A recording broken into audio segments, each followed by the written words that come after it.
di suatu pesantren di daerah Jawa Timur terdapat santriwati yang bernama Herlina. Herlina adalah sosok yang baik, cantik, pintar, dan kedua orang tuanya sangat menyayangi Herlina.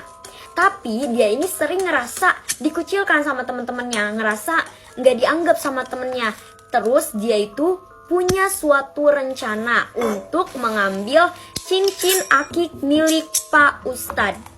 Kenapa demikian? Karena untuk menarik perhatian kawan-kawannya. Jadi seolah-olah cincin itu hilang, terus dia yang nemuin. Jadi biar teman-temannya kayak bangga mungkin ya. Jadi dia tuh dapat perhatian dari teman-temannya itu.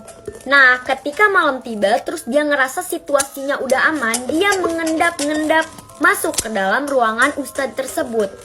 Dan dibukalah lemari di ruangan itu. Terus ada cincin batu akik. Nah, pas diambil terus mau dimasukin ke kantong, ternyata ada salah satu santri putri yang ngeliat si Herlina melakukan hal tersebut. Sontak ya santri putri itu ngelapor ke bagian pengurus pondok.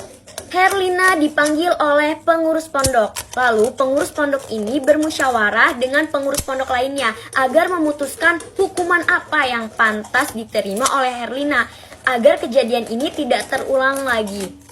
Karena dia merasa malu dan ketakutan, akhirnya dia memutuskan untuk kabur dari pesantren lewat gerbang utama.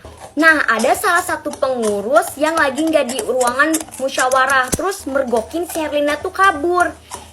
Akhirnya dikejarlah si Herlina sambil dipanggil-panggil, Herlina, Herlina gitu.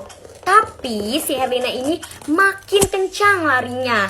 Dan teriakan si pengurus ini kedengeran sampai ruangan musyawarah tersebut. Akhirnya yang di ruangan juga ikut ngejar, Herlina, Herlina, Herlina gitu bareng-bareng. Pas Herlina mau nyebrang, ada sebuah mobil yang melaju sangat kencang. Akhirnya mobil itu menabrak Herlina dan tubuhnya terpental. Para pengurus pondok tercengang melihat kejadian tersebut.